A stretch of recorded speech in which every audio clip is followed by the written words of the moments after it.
Central politics state politics வந்திருக்கீங்க, களம் எப்படி இருக்கு சார்? நீங்க நேஷனல் வைடான ஒரு டிராவலுக்கான ஒரு கொள்கையில போராட்ட களம் செஞ்சுட்டு இப்போ ஸ்டேட்டுக்குள்ள வந்திருக்கீங்க, களம் எப்படி இருக்கு சார்?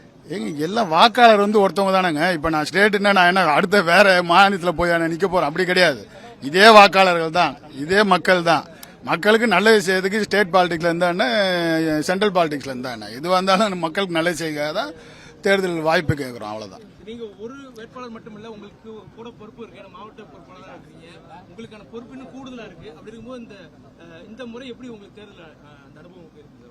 கண்டிப்பா நாங்க இது வரைக்கும் எத்தனையோ தேர்தலை பார்த்திருக்கோம். இந்த தேர்தல் தான் மிக மிக வித்தியாசமான ஒரு தேர்தல். ஏன்னா மக்களே, அதாவது நாங்கெல்லாம் ஒரு 10 பேர் ஒரு மகளிரை தேர்ந்தெடுத்து வாக்கு கேட்கறதுக்காக நம்ம தளபதியோட சாதனைலாம் சொல்லி நாங்கள் அனுப்பிச்சா ஒவ்வொரு பூத்துலையும் மக்களே தானா நாங்களும் போறோம், நாங்களும் வாக்கு கேட்ட போறோம்னு சொல்லி தானா அவங்களே வெல்லும் தமிழ் பெண்கள் திட்டத்தின் மூலமா ஒரு பூத்துக்கு 10 பேரை நாங்கள் கட்சி எங்களுடைய சகோதரி மகளிர் சகோதரி போனா ஒவ்வொரு வீட்டில் நாங்களும் வரோம் உங்ககிட்ட ஓட்டு கேட்க. இது வரைக்கும் எந்த தேர்தலையும் இது போல ஒன்று நடந்ததே கிடையாது. முத இந்த தேர்தல் நடந்திருக்கு.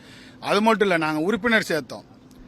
ஓரணியில் தமிழ்நாடுன்னு உறுப்பினர் சேர்க்க போகும்போது ஒரு வீட்டை நாங்கள் விட்டுட்டு அடுத்த வீட்டுக்கு போயிட்டோம்னா எங்ககிட்ட அவங்களே சண்டைக்கு வருவாங்க, எங்களையா நீங்கள் உறுப்பினரை சேர்க்கலன்னு. கிட்டத்தட்ட ஒரு 55% மேலே ஒவ்வொரு தொகுதியை நாங்கள் உறுப்பினர் சேர்த்துருக்கோம். அதனால நான் ஏற்கனவே சொன்னது தான், 234 தொகுதி எங்கள் தலைவர் வேட்பாளர், 200 தொகுதிக்கு மேலே, 200 தொகுதிக்கு மேலே தான். அது எவ்வளோன்றதை நாங்கள் இப்போ டிசைட் பண்ண முடியாது. 200 தொகுதிக்கு மேலே தான் இந்த வெற்றி. தமிழக வெற்றி கழகம் இந்த முறை தேர்தலை சந்திக்குது. தமிழக வெற்றி கழகத்தால உங்க வெற்றி வாய்ப்புகள் ஏதாவது பாதிப்பு இருக்குமா? கண்டிப்பா இருக்கு. அதனால சொல்லிட்டேன், 200 தொகுதிக்கு மேல நாங்க தான் வெற்றி பெற போறோம். எங்களுக்கு எந்த பாதிப்பும் கிடையாது. அதனால அமைச்சரா 3 முறை இருந்திருக்காரு, விழுப்புரத்துல இருந்து பல ஆண்டுகளா ஒரு முகமா இருந்திருக்கக்கூடியவர். இந்த முறை பொன்முடி அவர்கள் போட்டியிடல அப்படின்னு தகவல் சொல்லப்படுது, உண்மையா?